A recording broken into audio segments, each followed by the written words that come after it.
अस्सलामुअलैकुम वरहमतुल्लाहि वबरकातुहू। औज़ुबिल्लाहि मिनश्शैतानिर्रजीम। बिस्मिल्लाहिर्रहमानिर्रहीम। उम्मीद है आप लोग सब खैरियत से होंगे। लास्ट जो वीडियो मैंने बनाई थी उसमें मैंने आप लोगों को कुछ रूट वर्ड्स के बारे में बताया था कि हम लोगों को कुरान में हर वर्ड को आइडेंटिफ़ाई करने के लिए रूट वर्ड को पहचानना होता है। और साथ-साथ मैंने आपको एक 80% कुरानिक वर्ड्स की फ़ाइल दी थी और मैंने उम्मीद है कि आप लोगों ने उसको रिव्यू किया होगा और उन वर्ड्स के ऊपर थोड़ी बहुत नज़र डाली होगी कि वो कुरान में किस-किस तरीके से आएँगे ताकि जब हम इंशाअल्लाह ताला वर्ड बाय वर्ड शुरू करेंगे तो आप लोगों को इतनी ट्रबल नहीं होगी उनको आइडेंटिफ़ाई करने में कि उनका मतलब क्या है।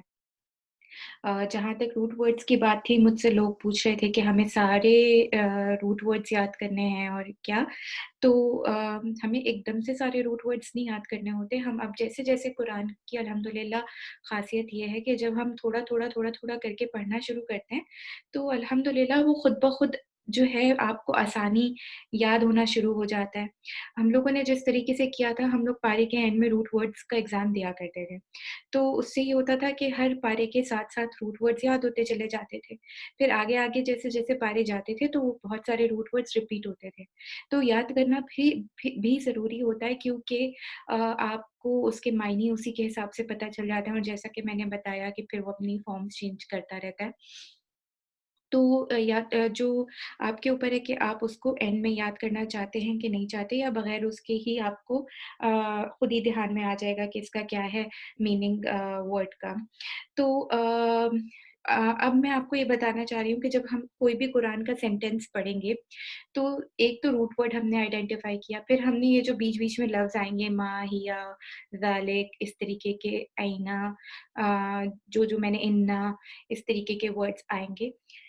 फिर एक कुरान में विदिन अ वर्ड भी ब्रेकेज होता है और वो ही उन वर्ड्स के साथ मिलके बन रहा होता है जो कि 80% वर्ड्स मैंने आपको बताए भी थे वो। और अभी जो मैं आपको थोड़े से और मतलब अभी मैं आपको एग्ज़ाम्पल के तौर पे से समझाऊँगी तो इंशाअल्लाह ताला आपको समझ में आएगा। मैं पीडीएफ आपको दिखाऊँगी उसकी। अ, एक कुरान आता है मुस्बाह उल कुरान करके है वो कलर कोडेड उसी की फ़ाइल में भी आपको दिखाने वाली हूँ कि कैसे हम एक ही वर्ड को तोड़-तोड़ कर हम कैसे पढ़ेंगे, ठीक है? तो उसके लिए मैं आपको अभी अपनी स्क्रीन शेयर कराना चाहती हूँ। जी, ठीक है? अभी जैसे कि फॉर एग्ज़ाम्पल मेरे सामने खुला हुआ है पारा नंबर 8 राइट? अब आप इसमें ये देख रहे होंगे कि ये जो है different different black pink, blue, black 3 तरीके के कलर्स का यहाँ पे आपको दिख रहा है कोडिंग हुई हुई है। तो अब जैसे हमने ये पढ़ा था ये हमने कि व का मतलब अभी हमने पढ़ लिया और है, लव ये, अब अन्नना, ठीक है? तो अब आप ये देखेंगे कि एक अन्नना ही में 2 कलर्स हुए हुए हैं। तो अब हम जब इसकी ट्रांसलेशन करेंगे, तो हम इसको 2 वर्ड्स में ब्रेक करके ट्रांसलेशन करेंगे। अब जैसे इन्ना प्लस ना करके इन्नना बना, ठीक है? ये 2 वर्ड्स को मिला के बना। तो आपको इन्ना का मतलब आना चाहिए, फिर ना का भी मतलब आना चाहिए। तो हमने अलग-अलग वर्ड्स में पढ़ा कि इन्ना का मतलब यकीनन है या बेशक है और ना का मतलब हम हैं, वो जो हम 80% वर्ड्स पढ़ रहे थे, तो ये हमें पता था। तो ये 2 वर्ड्स यकीनन हम ये हो गया। इसी तरीके से अब आप आगे देखिए नज़्ज़लना लिखा हुआ है, ठीक है? ये भी 2 कलर्स में है। इसका मतलब है वैसे तो ये एक वर्ड दिख रहा है लेकिन ये एक वर्ड है नहीं, ये 2 वर्ड्स मिलके बना है। यानी नज़्ज़ल ये एक वर्ड, अब इसमें रूट वर्ड आ जाता है, ठीक है? न इसमें सॉरी हमने नाज़िल किया, ठीक है? ये नाज़िल करने का एक वर्ड है और ना जो है हम इसका है। इसका मीनिंग है। तो ये 2 वर्ड्स करके ये बना है, ठीक है? इसी तरीके से अच्छा सॉरी नज़ला में जो नाज़िल है तो उसका रूट वर्ड क्या हुआ नज़ला, ये इसका रूट वर्ड हो गया। तो आपको ये मेन वर्ड पता चल गया, जैसे नाज़िल करने का मतलब होता है उतारना, तो आपके दिमाग में ये होगा, हमने नाज़िल किया या उतारा और ना हम हो गया।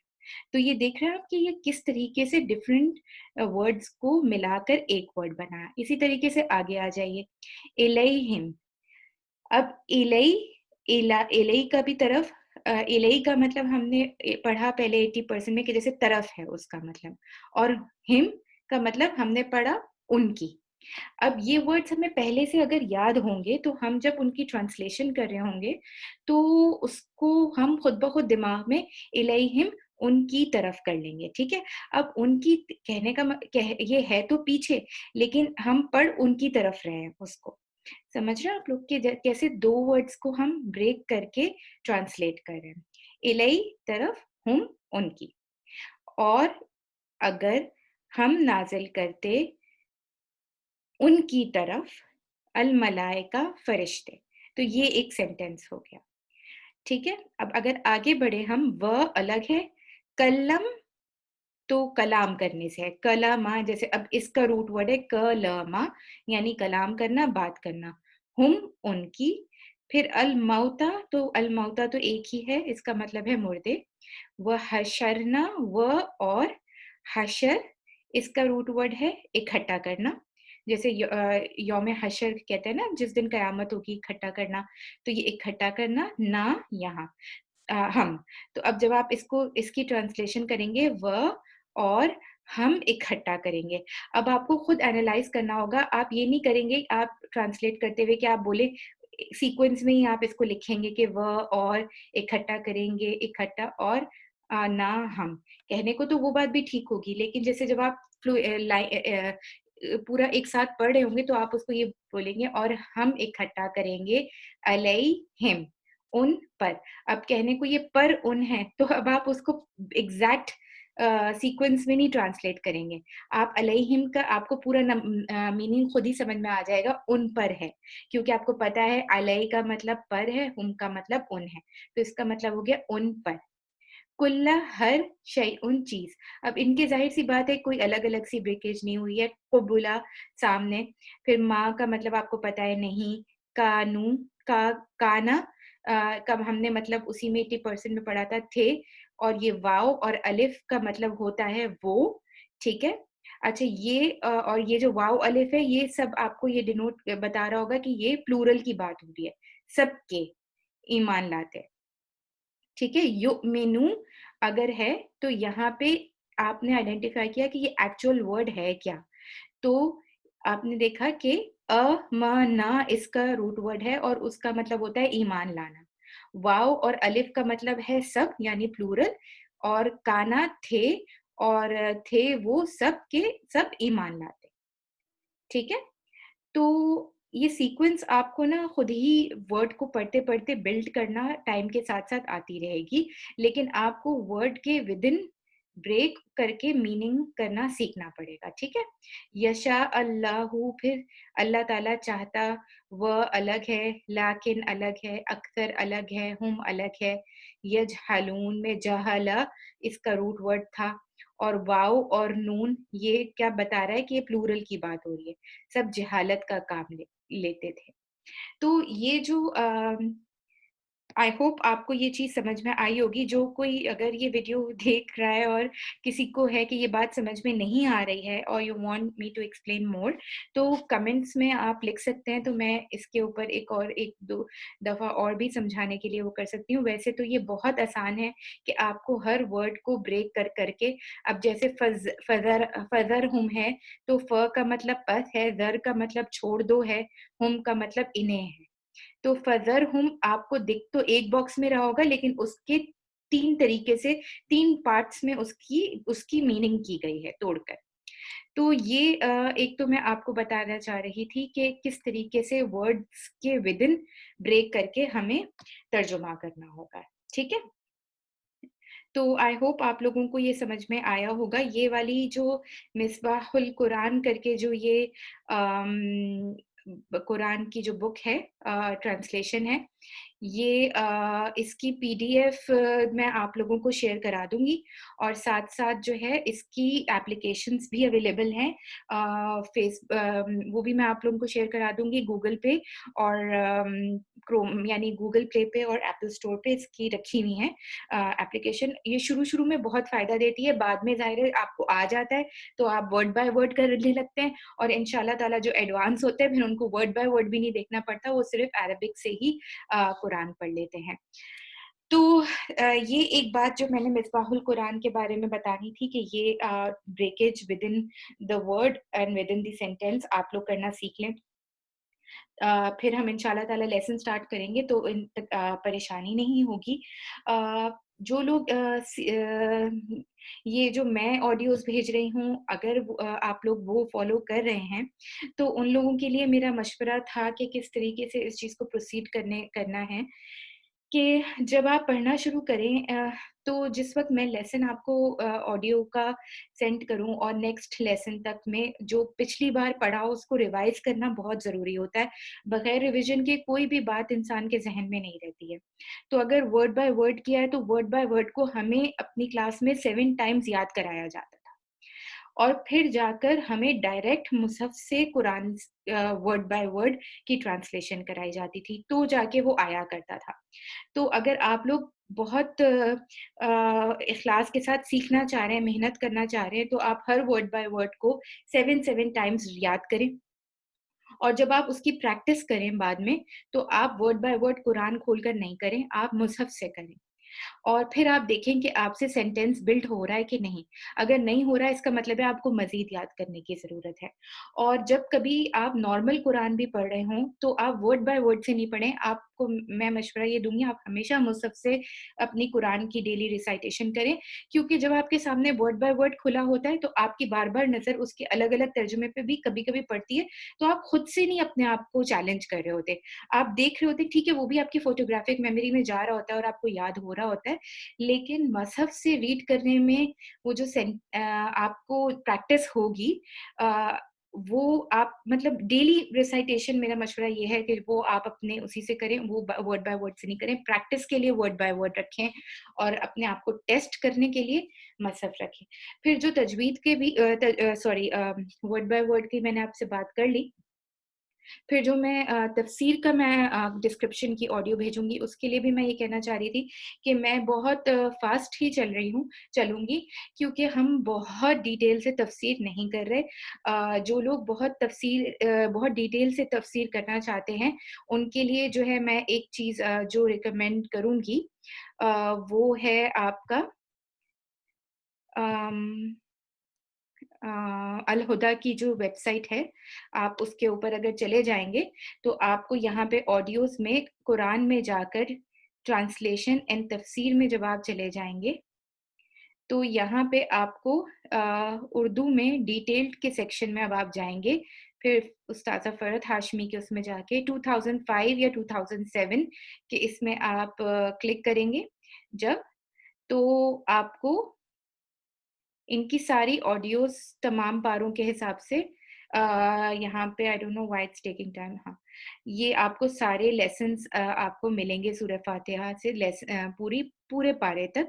18 तक 2007 में है, बाकी इन्होंने रेफ़र किया हुआ है 2005 के लिए कि आप उस पे से चले जाएँ। तो उस्ताज़ा के लेसन्स का फ़ायदा ये होता है कि बहुत तदब्बुर करते हैं, बहुत डिटेल से पढ़ाती हैं और अच्छा खासा माशाल्लाह से टाइम ज़ाहिर-सी बात है लगता है। हम चूँकि टाइम से शॉर्टेज हैं, ऐसा नहीं है कि हम कुछ मिस करेंगे, लेकिन हम लोग फिर भी मैं जो है ना जैसे अपने हस्बैंड के साथ पढ़ रही हूँ, तो हम लोग एक चीज़ को जैसे अगर फ़र्ज़ करें अभी हमने लास्ट 26 से 29 आयतें पढ़ी थी, तो अगर हमने उनको 35 मिनट्स में पढ़ा था, अगर आप उनको इन लेसन से कंपेयर करेंगे जो जैसे 2005 का लेसन है, तो उसमें सिर्फ़ एक 26 आयत का ही ट्रांसलेशन उस्ताज़ा ने तकरीबन 30 टू 40 मिनट्स की हुई है। लेकिन फिर भी उनमें से मैंने काफ़ी चीज़ों को अम शॉर्ट करके अपने तफ़सीर के अपने लेक्चर्स में डाला है। तो हमारी तफ़सीर बहुत डिटेल नहीं होगी, हम उसका कॉन्सेप्ट क्लियर कर मूव फॉरवर्ड किया करेंगे। नोट्स पढ़ना बहुत ज़रूरी है, उसकी 2-3 वजूहात ये हैं कि अक्सर मैं बताते मैं बहुत इम्पोर्टेंट कोई पॉइंट मिस कर जाती हूँ, जो कि नोट्स में लिखा हुआ होता है। और दूसरी चीज़ ये कि टाइम कम होने की वजह से मैं कुछ चीज़ें ओमिट भी करती हूँ और ये उम्मीद करके कि जो अगर कोई सुन रहा है, तो वो उन नोट्स में से वो चीज़ें पढ़ ले। जैसे बहुत सारी हदीसें अगर एक चीज़ चैप्टर के बारे में है, तो वो मैंने नहीं एक मैंने हदीस पढ़ के मैंने मूव फॉरवर्ड कर जाना है, लेकिन अगर आपके पास नोट्स होंगे, खुले हुए होंगे, तो आप वो नोट्स पढ़ सकते हैं और ब मज़ीद हदीसें और कोई अगर मैंने पॉइंट मिस किया है, तो आप वो पढ़ सकते हैं। तो मैंने उस्ताज़ा का आपको बता दिया है कि आप उनकी वेबसाइट से डिटेल वो अपने पास कर सकते हैं और फिर जो मैंने अ, वो बनाया हुआ है वो पारा 1 का जैसे मैंने प्रोग्रेस शीट बनाई है, तो अगर आप मेरा फ़ॉलो कर रहे हैं तो आप वो और ये लेसन्स हैं ही उस्ताज़ा की डिस्ट्रीब्यूशन के हिसाब से, अगर मेरी नहीं भी कर रहे और उस्ताज़ा की कर रहे हैं तो आप इस हिसाब से अपने आप को ट्रैक कर सकते हैं और यहाँ-यहाँ पे इस तरीके से हर पारे के चेक्स लगा सकते हैं कि आपने ये कर लिया, आपने ये कर लिया। तो आपका एक चार्ट मेंटेन आप ये नहीं आप भूलेंगे कि आपने कितने लेसन्स किए हैं, कितने नहीं किए। तो ये चीज़ है, तो हमारी तफ़सीर थोड़ी ब्रीफ़ होगी, फ़ास्ट चलेंगे हम ताकि इंशाअल्लाह ताला हम टाइम पे अपना ये कवर कर सकें। तफ़सीर डिस्क्रिप्शन सुनते-सुनते ये बात भी ध्यान में रखिएगा कि हर टॉपिक, हर लेसन का बहुत डिटेल से नहीं डिस्कस होता, वैसे भी उस्ताज़ा के भी उसमें क्यों? क्योंकि कभी-कभी आपको पता होता है कि नेक्स्ट किसी चैप्टर में जुज़ में वही वाक़या ज़्यादा डिटेल से आ रहा है। तो आप इधर उसके बारे में ज़्यादा नहीं बात करते, आगे जाके उसके बारे में ज़्यादा बात करते हैं।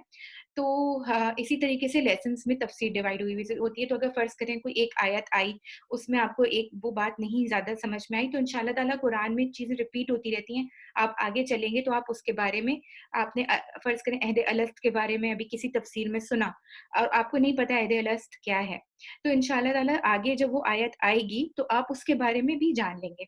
तो इसी तरीके से अगर हर टॉपिक को ही एक ही आयत में बहुत डिटेल से हो, तो बहुत टाइम भी लगता है और फिर आगे जाके सिंस वो बात आनी ही होती है, तो इस एक जगह पे ओमिट करके आगे उसको डिस्क्राइब कर दिया जाता है। तो ये वाली सारी बातें मुझे आपसे कहनी थी और क्या चीज़ मैंने पॉइंट आउट करी थी कुरान फॉर ऑल का हो गया नोट्स रिव्यू करने का मैंने आपसे कह दिया बहुत इम्पोर्टेंट है कि मैं कोई चीज़ मिस करूँ या गलत बता दूँ, तो आपको कम से कम आप उससे रिव्यू करेंगे क्योंकि ये भी पॉसिबिलिटी स्लिप ऑफ टंग मैं इंसान हूँ, इंसान की स्लिप ऑफ टंग हो जाती है, तो इंसान उससे कम से कम टैली कर लेगा तो इंशाल्लाह ताला आपको सही बात पहुँच जाएगी। और डेली के कुरान का मैंने आपको बता दिया कि उसकी रिसाइटेशन आप मुसहफ से ही करें और बाकी हाँ एक लेसन अगर आपको मिल रहा है 1 हफ्ते, आपको फ़र्ज़ करें 1 सेट ऑफ आयत्स मिली हैं, उसकी ऑडियो वर्ड बाय वर्ड की मिल गई, आपने उसकी 7 टाइम्स प्रैक्टिस करके उसको पक्का कर लिया, फिर आपने उसकी तफ़सीर सुनी, आपने उसके नोट्स रिव्यू करे, आपके पास देखें 1 हफ्ता है। उस 1 हफ्ते में आप चाहें तो आपने मेरी भी सुनी, आप कहीं और की भी लगाएँ, आप मेरी नहीं सुन रहे, आप उस्ताज़ा की लगाएँ, लेकिन उस 1 वीक में मैं चाहती हूँ आप उस एक सेट को बहुत अच्छे से कर लें। उसकी तफ़सीर आपकी फिंगर टिप्स पे हो, आपको पता हो अगर इस आयत की बात हो रही है, तो इस आयत में इसका क्या मतलब है, इसका क्या मतलब है। देखिए सिर्फ़ 1 लेसन है। हर वीक अगर आप एक-एक लेसन को पक्का करते चले जाएँगे, तो इंशाअल्लाह ताला अगर फ़र्ज़ करें सूरह जुज़ 1 में कितने लेसन हैं फॉर एग्ज़ाम्पल 1, 2 कितने 18, 19 ठीक है 19 लेसन्स हैं। अब अगर हम इसे 4, 4, 4 करके भी ब्रेक कर दें, तो आप देखें आप बहुत जल्दी जो है इसको विदिन वीक्स जो हैं, आप फ्यू वीक्स में ही आप एक पारे की तफ़सीर आपकी फिनिश हो जाएगी, ठीक है? तो सिर्फ़ 18-20 लेसन्स इमेजिन ये कोई इतना मतलब आपका बहुत टाइम नहीं लग रहा है इसमें, थोड़ा-थोड़ा करके आप कर रहे हैं, लेकिन आप उसी को ही पक्का करते चले जा रहे हैं। और जब अगला लेसन आपके पास आए, तो आपको कॉन्फिडेंस हो कि आपने पिछले लेसन की सारी बात ग्रास्प की हुई है, आपको मीनिंग समझ में आई हुई है। मेरी मीनिंग नहीं समझ में आई, आपने किसी और की तफ़सीर सुन ली, आपने नुमान अली खान की सुन ली, आपने उस्ताज़ा की सुन ली, आपने सर्च किया, यानी मेहनत। ये मैं उन लोगों के लिए कह रही हूँ जिन्होंने ज़ाहिर-सी बात है कोई कोर्स नहीं जॉइन किया हुआ, क्योंकि आप लोग घर पर हैं, आप कहीं जा नहीं सकते, कहीं कमिट नहीं कर सकते, लेकिन फ़ारिग़ टाइम तो ऑन एंड ऑफ आपको मिलता रहता है। बच्चों को सुला दिया, खिला दिया, पढ़ा दिया, बीच में आपके पास टाइम मिला, आपने मैंने जैसे पहले भी कहा मेरी जब आप सुन रहे हैं अगर आधे घंटे की है, try not to do anything else during that time क्योंकि इस तरीके से पढ़ाई नहीं होती, कुरान का हक देने के लिए को तवज्जो देने की ज़रूरत है। अगर आधा घंटा भी दे रहे हैं तो अच्छे से दें। भले मेरी या उस्ताज़ा की सुने, जिसकी भी आप सुन रहे हैं तवज्जो के साथ हमेशा चीज़ सुनें, वरना वो टाइम भी आपका ज़ाया हो जाता है। आपने 30 मिनट एक चीज़ को दिए, लेकिन आपने तवज्जो नहीं दी, क्या फ़ायदा हुआ उन 30 मिनट के भी देने का? तो आप जो है हर हर हफ्ते उस लेसन के ऊपर आपकी जो है गिरफ्त हो, आपको पता हो और इंशाल्लाह अगला लेसन आए, तो आप फिर उसके लिए तैयार हो। तो बस यही मुझे बातें कहनी थी। आई एम सॉरी बताते-बताते मैं चीज़ों के ऊपर रिपिटेटिव हो जाती हूँ और मैं भी over the period of time अब कोशिश करूँगी अपनी वीकनेस को ओवरकम करने के लिए। लेकिन आई होप मैंने जो-जो पॉइंट्स लिखे थे बताने के लिए, वो मैंने बता दिए हैं इंशाल्लाह ताला। फिर अब होपफुली और कोई चीज़ अभी एक्सप्लेन करनी नहीं होगी। मेरे पास 1-2 पीडीएफ्स और भी हैं और बहुत हेल्पफुल है। मैं वैसे तो चाहती हूँ कि मैं वो भी आपको कभी शेयर करूँ उसके बारे में वो यही जो कुरानिक वर्ड्स की हेल्प करने के लिए एक पीडीएफ है। अगर आप लोग इंटरेस्टेड हैं कि मैं वो पीडीएफ थोड़ा आपके साथ पढूँ तो वो भी आप मुझे बता सकते हैं। मैं वो भी कर सकती हूँ ऑनलाइन आकर। अगर नहीं सही तो मैं इंशाल्लाह ताला आपको पीडीएफ इनकी और मिसबाहुल कुरान की जो कलर कोडेड कुरान है वर्ड्स के हिसाब से वो और ये सारी रिसोर्सेज़ जो मैंने आपको अभी दिखाई हैं, इंशाल्लाह ताला वो मैं आपको इस वीडियो के साथ ही लिंक में कमेंट्स में ज़रूर शेयर कर दूँगी। अस्सलामु अलैकुम व रहमतुल्लाहि व बरकातुहू।